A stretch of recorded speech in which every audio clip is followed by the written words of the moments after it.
أشهد أن لا إله إلا الله وحده لا شريك له وأشهد أن محمدا عبده ورسوله.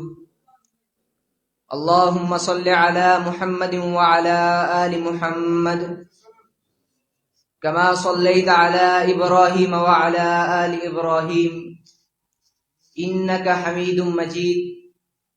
اللهم بارك على محمد وعلى آل محمد كما باركت على إبراهيم وعلى آل إبراهيم إنك حميد مجيد. أما بعد فإن خير الحديث كتاب الله وخير الهدي هدي محمد صلى الله عليه وسلم وشر الأمور محدثاتها وكل محدثة بدعة وكل بدعة ضلالة وكل ضلالة في النار. رب اشرح لي صدري ويسر لي أمري واحلل عقدة من لساني يفقه قولي. رب زدني علما رب زدني فهما رب زدني عملا. أما بعد فأعوذ بالله السميع العليم من الشيطان الرجيم. قوا أنفسكم وأهليكم نارا. ہر قسم کی حمد و ثنا، کبریائی، یکتائی، وحدانیت، تعریفات، تمجیدات، تحمیدات اللہ رب العزت کی ذات اقدس کے لیے خاص ہیں کہ جو تمام کائنات کی تخلیق کے بعد سب میں ان کے رہن سہن، ان کے رزق کا ذمہ اپنے ذمہ لیتا ہے، کہ جو سمندر کی تہ میں موجود ہیں یا پتھروں کی تاریکیوں میں موجود ہیں یا پھر فضا کی بلندیوں پر پرواز کر رہے ہیں، ان تک بھی رزق پہنچانے والا ہے. اور لاکھوں کروڑوں درود و سلام امام الانبیاء، امام المتقین، امام الاولین والآخرین جناب محمد الرسول اللہ صلی اللہ علیہ وسلم کی ذات اقدس پر، کہ جو ہمارے لیے سر چشمہ رشد و ہدایت بن کر کے آئے. سامعین محترم، میں آپ کا زیادہ وقت نہیں لوں گا، بس 2-3 گزارشات کر کے اجازت چاہوں گا. سامعین، اللہ رب العزت کا ہم پر یہ بہت ہی بڑا کرم ہے کہ اس نے ہمیں اس دنیا میں مبعوث فرمایا، دنیا میں ہمیں بھیجا، پھر انسان بنا کر کے ہمیں اشرف المخلوقات بنایا، اور پھر انسانوں میں سے بھی انسانیت ہمیں عطا کی، یعنی کہ رسول اللہ صلی اللہ علیہ وسلم کا امتی بنایا، ہمیں مسلمان پیدا کیا. اس بات پر اللہ رب العزت کا جتنا بھی شکریہ ادا کیا جائے وہ کم ہے. تو سامعین محترم، آج کے اس اصلاح معاشرہ پروگرام میں میں 2-3 گزارشات ایسی کروں گا کہ جن کے ذریعے سے ہم اس دنیا اور آخرت ہر قسم کی بھلائی کو حاصل کر سکتے ہیں. ان میں سے سب سے پہلی جو بات آپ کے سامنے ذکر کرنا چاہوں گا وہ توحید باری تعالی ہے، کہ اگر کوئی شخص اللہ رب العزت کی وحدانیت کا اقرار کر لیتا ہے، اللہ رب العزت کو ایک واحد معبود مان لیتا ہے، اگر سر جھکاتا ہے تو اللہ رب العزت کے سامنے جھکاتا ہے، غیروں کے دروں پر سر نہیں جھکاتا. اس کے لیے کیا ہے؟ اس کے لیے نبی کریم صلی اللہ علیہ وسلم کا ارشاد مبارک ہے، من قال لا الہ الا اللہ دخل الجنہ. جس نے لا الہ الا اللہ کہا جنت میں داخل ہوگا. اور سامعین محترم، جو سب سے پہلی صدا نبی کریم صلی اللہ علیہ وسلم نے لوگوں کے سامنے لگائی، فرمایا قولوا لا الہ الا اللہ تفلحوا تملک العرب والعجم، کہہ دو کہ اللہ کے سوا کوئی معبود نہیں۔ فائدہ کیا ہوگا تمہیں، اس کا بینیفٹ کیا ملے گا؟ تملک العرب والعجم، عربیوں کے بھی مالک بن جاؤ گے، عجمیوں کے بھی مالک بن جاؤ گے۔ تو سامعین محترم، جو نبی کریم صلی اللہ علیہ وسلم کا اولین جو ٹارگٹ تھا، ان کی جو پہلی دعوت تھی، وہ صرف اور صرف یہ تھی کہ اللہ رب العزت کو ایک مان لو، اللہ رب العزت کی وحدانیت کا اقرار کر لو۔ تو اس وحدانیت کو ماننے سے ہمیں کیا فائدہ ہوگا؟ من قال لا الہ الا اللہ دخل الجنہ، اور اللہ رب العزت نے قرآن کریم میں بھی یہ ذکر کیا ہے، ان اللہ لا یغفر ان یشرک بہ ویغفر ما دون ذلک لمن یشاء، کہ اللہ رب العزت ہر کسی کو معاف کر سکتے ہیں، ہر کسی کو جس کو چاہے معاف کر دیں، لیکن ایک مشرک ہے کہ جس کو اللہ رب العزت کبھی معاف نہیں کریں گے۔ اللہ رب العزت کے ہاں اس کی کسی قسم کی معافی نہیں، حالانکہ اللہ رب العزت تو غفور الرحیم ہے، اللہ رب العزت تو ہم سے بہت زیادہ محبت کرنے والے ہیں، تو لیکن یہ ہے کہ جو شرک کرتا ہے، جو اللہ رب العزت کی وحدانیت میں، اللہ رب العزت کی عبادت میں کسی دوسرے کو شریک کرتا ہے، تو اللہ رب العزت اس بندے کو کبھی معاف نہیں کریں گے۔ تو سامعین محترم، نبی کریم صلی اللہ علیہ وسلم یہ توحید کی دعوت ہمارے لیے لے کر کے آئے، اور اللہ کا فضل ہے کہ آج ہم نے اس دعوت کو تسلیم کیا ہے، اور دیکھیے اسی توحید کی خاطر نبی کریم صلی اللہ علیہ وسلم نے کہیں طائف کی وادی میں پتھر کھائے، کہیں شیب ابی طالب میں 3 سال کی محصوری کی، اعبدوا اللہ ولا تشرکوا بہ شیئا کی، جب صدا بلند کی کہ ایک اللہ کو مان لو، اس کے ساتھ کسی کو شریک نہ ٹھہراؤ، جب قل هو اللہ احد کا لوگوں کو درس دیا، تو پھر ان کو کیا انجام ملا؟ ان کو اپنی بستی سے نکلنا پڑا۔ اور لوگوں، آپ کی کیا کیفیت ہوگی کہ اگر آپ کو کسی دوسرے کی وجہ سے اپنی بستی سے نکلنا پڑے؟ ارے کوئی اپنا مفاد ہو پھر تو مان لیں، اپنے مفاد کے لیے کوئی مشکل پیش نہیں آتی، اور جس بستی میں اپنا بچپن گزارا ہو، اپنا لڑکپن گزارا ہو، اور اس قدر عمر گزاری ہو، بڑھاپے تک اس بستی میں رہ رہے ہوں، اس بستی کو چھوڑنا کتنا مشکل ہوتا ہے۔ اور نبی کریم صلی اللہ علیہ وسلم نے صرف اور صرف اس توحید کو پھیلانے کے لیے اس بستی کو چھوڑا، مکہ مکرمہ سے ہجرت کر کے رستے میں تکلیفیں برداشت کی، ان کے خلاف قتل کے منصوبے بنائے گئے، طرح طرح کے منصوبے، ان کے خلاف طرح طرح کے مکر کیے گئے، لیکن اللہ رب العزت کی مدد کے ساتھ مکہ مکرمہ سے مدینے کی طرف روانہ ہو ہم تک توحید پہنچانے کے لیے۔ لیکن آج کے مسلمان، مجھے تجھ پر گلہ ہے، اور تجھ سے تو مکہ کے مشرکین اچھے ہیں، کہ جب اللہ رب العزت نے قرآن کریم میں ان کے بارے میں یہ تذکرہ کیا ہے کہ جب وہ اللہ رب العزت جب وہ کشتی میں سوار ہوتے ہیں، سمندر میں سوار ہوتے ہیں، تو پھر کیا کہتے ہیں؟ دعوا اللہ مخلصین لہ الدین، ایک اللہ کو خالص، اللہ رب العزت کو صرف پکارتے ہیں۔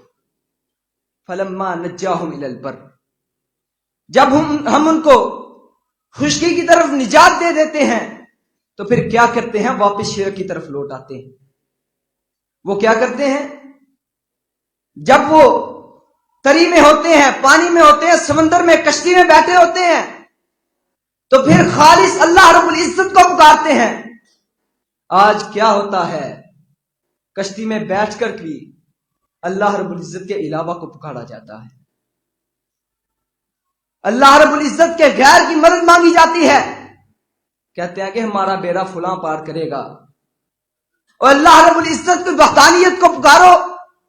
اور مکہ کے مشرکین کو بھی پتا تھا کہ اگر مشکل میں کوئی ہمارا ساتھ دے سکتا ہے، کوئی مشکل میں ہمارے ساتھ جو اللہ رب العزت ہے وہی صرف ہمارا بیڑا پار کر سکتے ہیں، اس کے علاوہ کوئی بھی ہمارا بیڑا پار نہیں کر سکتا۔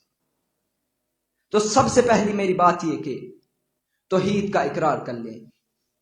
اس کے بعد نبی کریم صلی اللہ علیہ وسلم سے عقبہ بن عامر رضی اللہ تعالی عنہ نے سوال کیا، من نجات؟ قال امسک علیک لسانک ولیسعک بیتک وابکی علی خطیئتک۔ تین چیزیں نبی کریم صلی اللہ علیہ وسلم نے اس حدیث مبارکہ میں ذکر کی۔ سب سے پہلی یہ کہ امسک علیک لسانک، اپنی زبان پر قابو اور کنٹرول رکھ، اپنی زبان کو اپنے قابو میں رکھ۔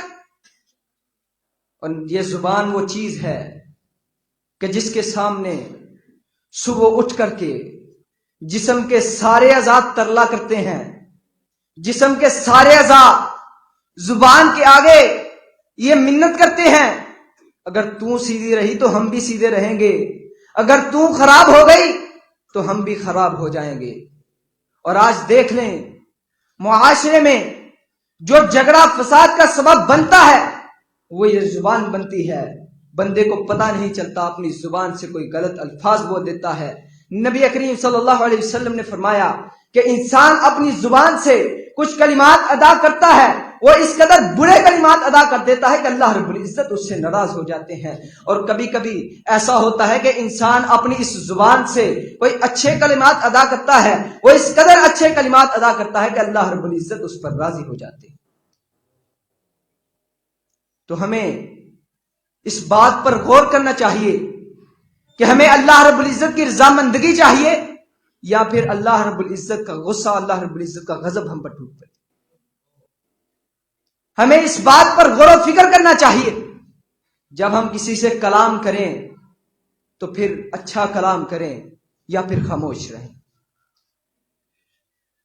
نبی کریم صلی اللہ علیہ وسلم نے فرمایا، من کان یؤمن باللہ والیوم الآخر فلیقل خیرا او لیصمت، کہ جو اللہ رب العزت پر ایمان رکھتا ہے، کل قیامت کے دن پر ایمان رکھتا ہے، وہ اچھی بات کرے یا خاموش رہے۔ اسی طرح نبی کریم صلی اللہ علیہ وسلم کا ایک اور فرمان، من صمت نجا، جس نے خاموشی اختیار کر لی وہ نجات پا جائے گا۔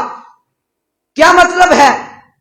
کوئی فضول بات اس کی زبان سے نہیں نکلتی، کوئی اچھی بات، کوئی مقصد والی بات ہوتی ہے، اس بات کو کرتا ہے، اچھی باتیں اپنی زبان سے نکالتا ہے، وہ بندہ نجات پا جاتا ہے۔ اور جو بندہ اپنی زبان سے برے کلمات ادا کرتا ہے وہ اس زبان کی وجہ سے جہنم کے قریب ہو جاتا ہے۔ اور دوسری طرف جو اچھے کلمات ادا کرتا ہے، اس زبان کا استعمال اچھا کرتا ہے، اللہ رب العزت کی جنت کے قریب ہوتا چلا جاتا ہے۔ سب سے پہلی بات عقبہ بن عامر رضی اللہ تعالی عنہ کو نبی کریم صلی اللہ علیہ وسلم نے فرمائی، امسک علیک لسانک۔ دوسرے نمبر پر فرمایا، ولیسعک بیتک، تمہارے گھر میں بھی تمہارے لیے وسعت ہو۔ آج بچوں کے بگاڑ کا جو بڑا سبب ہے وہ صرف اور صرف یہ ہے کہ اپنے گھر میں ٹائم سپینڈ نہیں کیا جاتا، گھر والوں کو وقت نہیں دیا جاتا، ہر کوئی اپنے اپنے کام میں مصروف ہوتا ہے۔ بچوں کو کالج یونیورسٹی کے حوالے کر دیا جاتا ہے کہ جس میں تربیت کی بنیاد ہی یہ ہوتی ہے کہ تم اس دنیا میں جتنا مال و دولت کمانا ہے، دنیا میں جتنے بینک بیلنس کمانے ہیں، جتنا اس دنیا میں تو نے اپنے لیے کمانا ہے کما لے، کل قیامت کے دن کا تصور بھی ذہن سے نکال دیا جاتا ہے۔ سامعین محترم، سب سے پہلے تو والدین پر یہ حق ہے کہ وہ اپنے بچوں کی اچھی تربیت کریں، دین کے مطابق ان کی تربیت کریں۔ اللہ رب العزت نے قرآن کریم میں ارشاد فرمایا قو انفسکم واہلیکم نارا، کہ اپنے گھر والوں کو اور خود کو آگ سے بچا لو، وقودها الناس والحجارہ، کہ جس کا ایندھن بندے اور پتھر ہیں۔ علی رضی اللہ تعالی عنہ اس آیت کی تفسیر میں کرتے ہیں علموہ، کہ ان کو تعلیم دو، اور دوسرا یہ کہتے ہیں کہ وہ ادبوہ، اور ان کو ادب سکھاؤ، ان کو دنیا میں رہن سہن کا طریقہ سکھاؤ، ان کو تعلیم دو۔ اور اسی طرح نبی کریم صلی اللہ علیہ وسلم کا بڑا پیارا ارشاد کہ ایک باپ کا بیٹے کے لیے جو سب سے بہترین تحفہ ہے وہ یہ ہے کہ وہ اپنے بیٹے کو ادب سکھائے، بیٹے کو رہن سہن کا طریقہ سکھائے۔ بیٹا دنیا میں رہنا ہے تو کس طریقے سے رہنا ہے، اللہ سے بھی وابستگی رکھنی ہے، صرف دنیا کے کاموں میں مصروف نہیں رہنا بلکہ اللہ رب العزت کے ساتھ وابستگی رکھنی ہے۔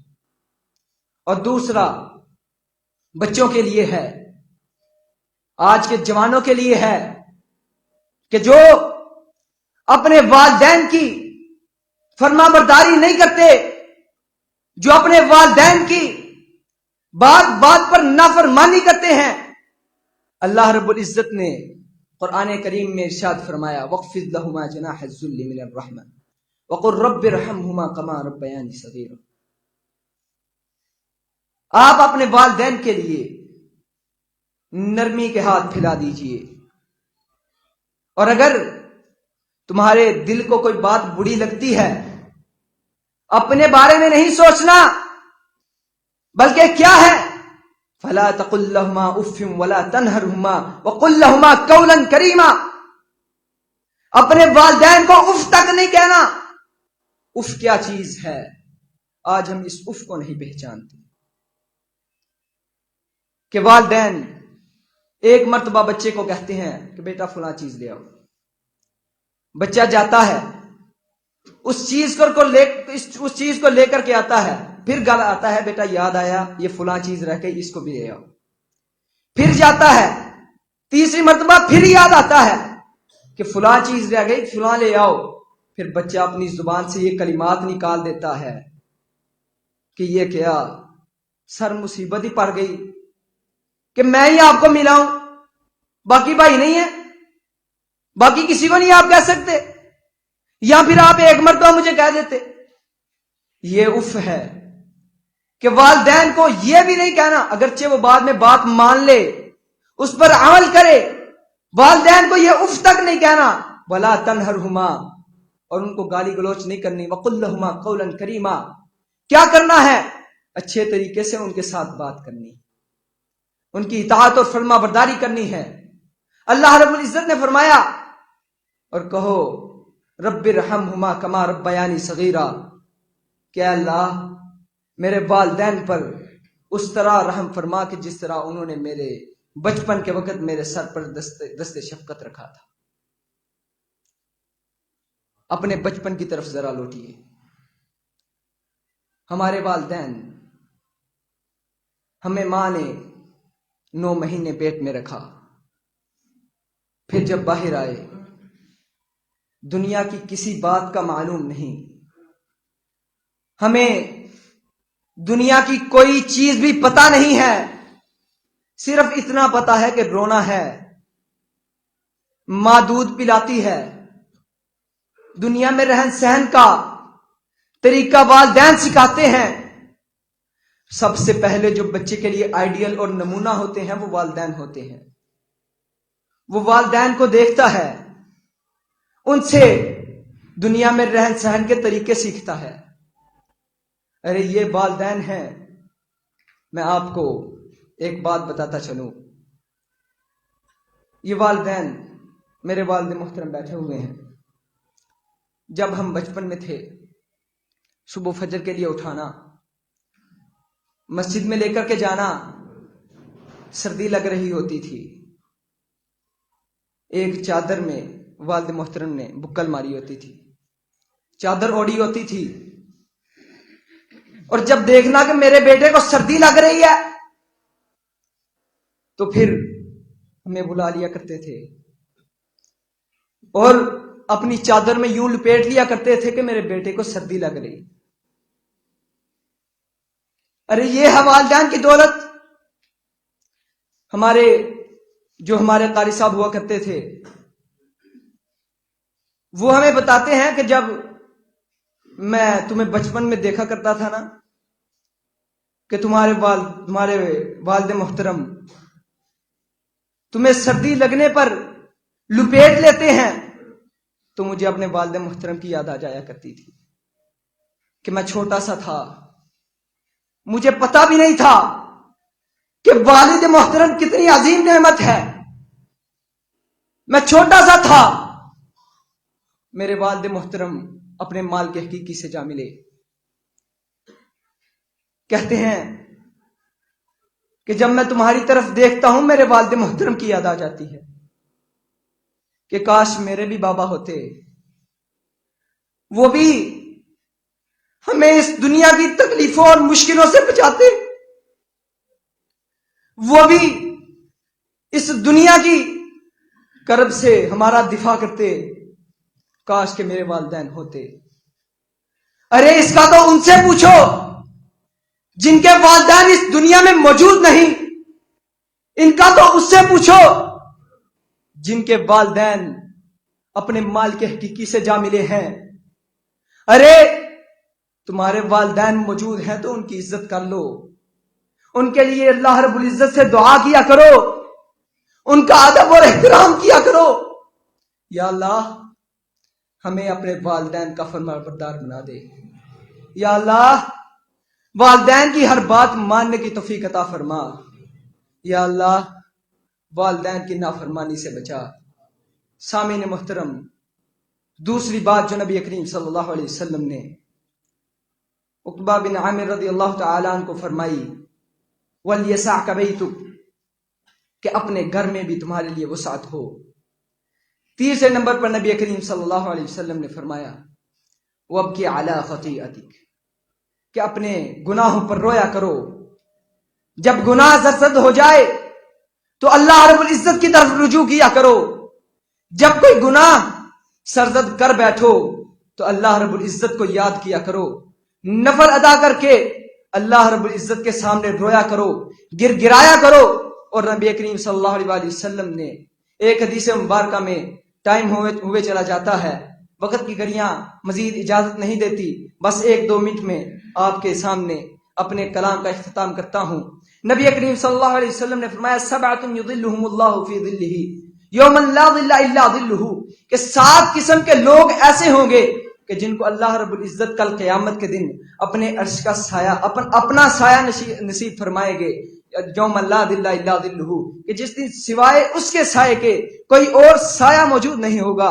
تو نبی کریم صلی اللہ علیہ وسلم نے اس میں 7ویں نمبر پر یہ ارشاد فرمایا کہ وہ بندہ جو اپنی گناہوں کو یاد کر کے، اپنے گناہوں کے بارے میں سوچ کر کے اللہ رب العزت کے سامنے رویا کرتا ہے، اپنی تنہائی کو پاک کرتا ہے، اللہ رب العزت کے سامنے گرایا کرتا ہے، اللہ رب العزت سے اپنے گناہوں کی معافی مانگا کرتا ہے، اللہ رب العزت اس کو اس دن کہ جس دن کوئی سایہ نہ ہوگا، کہ جس دن ہر کوئی اپنے اپنے پسینے میں ڈوبا ہوا ہوگا، اللہ رب العزت اس کو اس دن اپنے سائے میں جگہ نصیب فرمائیں گے. تو آج کے اس مختصر سے وقت میں نے آپ کے سامنے 4 باتوں کا تذکرہ کیا. سب سے پہلے اللہ رب العزت کی وحدانیت کو ماننا ہے، دوسرے نمبر پر اپنی زبان پر قابو رکھنا ہے، تیسرے نمبر پر اپنے گھر میں اپنے کے لیے وسعت رکھنی ہے، اور چوتھے نمبر پر یہ کہ اپنی جب خطا ہو جائے، گناہ ہو جائے تو اللہ رب العزت کی طرف رجوع کرنا ہے. اللہ رب العزت سے دعا ہے کہ اللہ رب العزت عمل کی سب سے پہلے مجھے